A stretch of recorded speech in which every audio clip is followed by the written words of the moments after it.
লক্ষ্মীপুরে প্রধানমন্ত্রী শেখ হাসিনার উপহার আশ্রয়ন প্রকল্পের বাসিন্দাদের মাঝে খাদ্য সামগ্রীর বিতরণ করা হয়েছে।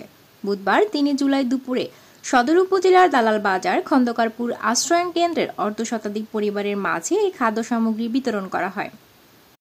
জেলা ছাত্রলীগের সাবেক সভাপতি ও জেলা যুবলীগের সাধারণ সম্পাদক পদপ্রার্থী চৌধুরী মাহমুদুন নবী সোহেল এই খাদ্য সামগ্রী বিতরণ করেন।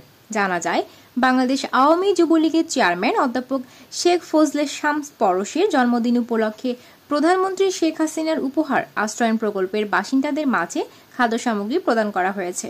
এছাড়া যুবলীগের চেয়ারম্যানের সুস্থতা ও দীর্ঘায়ু কামনা করে দোয়া অনুষ্ঠিত হয়। এ সময় উপস্থিত ছিলেন ইউপি সদস্য ও আওয়ামী লীগ নেতা হারুন চৌধুরী, ইউপি সদস্য কাজল খান, যুবলীগ নেতা অনেক, ছাত্রলীগ নেতা অপু চৌধুরী, আরিয়ান সোহান, শান্ত, নীরব প্রমুখ। স্থানীয়রা বলেন, প্রধানমন্ত্রীর দেওয়া উপহার আশ্রয়ন প্রকল্পের অসহায় দরিদ্র পরিবার বসবাস করছে। তারা অনেক সময় ঠিকমতো খেতেও পারে না। আজ চৌধুরী মাহমুদুন নবী সোহেল যে খাদ্য সামগ্রী দিয়েছে এটি প্রশংসার কাজ। এমন উদ্যোগে তাকে ধন্যবাদ জানাই। যুবলীগের চেয়ারম্যানের জন্মদিন উপলক্ষে আমাদেরকে কিছু খাদ্য সামগ্রী দান করছে। আল্লাহ যেন তার দান না খায়া দান করে আমাদেরকে, তার পাশাপাশি যেন আল্লাহ আমাদেরকে সুস্থ রাখে, ভালো রাখে। এরও আল্লাহ যেন ভালো রাখে। সোহেল ভাইকে ধন্যবাদ। আমাদের প্রধানমন্ত্রী যে আশ্রয়কেন্দ্র দিয়েছেন, যাদের বাসস্থান নাই তাদেরকে স্থান করে দিয়েছেন। এখানে অসহায় মানুষের বসবাস, এখানে খাদ্যের সংকট।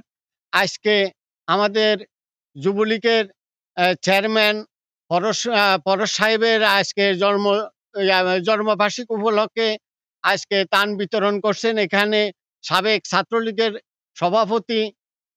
সভাপতি সোহেল চৌধুরী, যুবলীগের সাধারণ সম্পাদক প্রার্থী আজকে এখানে ত্রাণ বিতরণ করেছে। এই ত্রাণের জন্য আমরা অত্যন্ত আনন্দিত, এবং যারা গরিব দুঃখী যারা পেয়েছেন তারা অত্যন্ত আনন্দিত। তারা আমাদের যুবলীগের চেয়ারম্যান জনাব পরশ সাহেবেরকে দোয়া করেন যেন আল্লাহ তার ভবিষ্যৎ ভালো করেন এবং সুস্বাস্থ্য কামনা করেন। চৌধুরী মাহমুদুন নবী সোহেল বলেন, মানবিক যুবলীগের চেয়ারম্যানের জন্মদিন উপলক্ষে আশ্রয়ন প্রকল্পের বাসিন্দাদের মাঝে খাদ্য সামগ্রী বিতরণ করা হয়েছে। এছাড়া তার সুস্থতা ও দীর্ঘায়ু কামনা করে দোয়া করা হয়। যুবলীগ সবসময় মানবিক কর্মকাণ্ড পরিচালনা করে। সে ধারাবাহিকতায় আমার এমন উদ্যোগ, ভবিষ্যতে এমন কর্মকাণ্ড পরিচালনা করব।